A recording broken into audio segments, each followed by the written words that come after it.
This Sunday is National Pet Memorial Day, and located in Choteau County is a memorial to one such beloved animal who is the definition of loyalty. MTN's John Riley has more.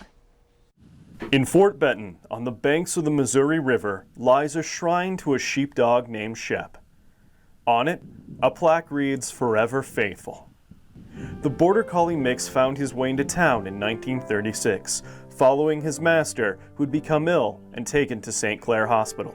Unfortunately, a couple of days later, that sheepherder died, and the dog followed the box, the coffin, as they took it up on the hill and loaded on the Great Northern Railway and shipped it back east to the family. People that day recalled the dog whining as the door shut and the engine pulled away from the station.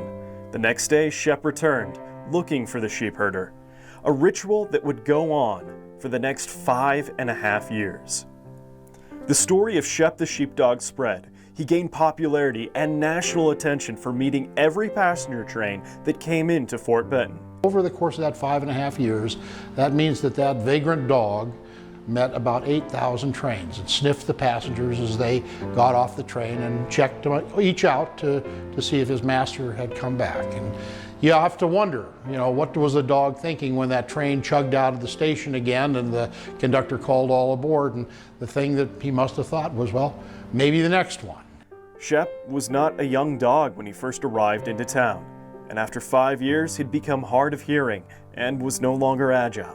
On January 12, 1942, he slipped on the tracks and was hit by a train. 2 days later, a funeral was held for the old sheepdog. Hundreds attended. People still come more than 75 years later to see Shep's gravesite today. So I guess it's a great story about a dog's faithfulness to man. Not a huge story, but it gives us a lot of joy here in Fort Benton that we were able to be in this dog's company, at least for a little while. Reporting from Fort Benton, John Riley, MTN News. Dogs just really are the best.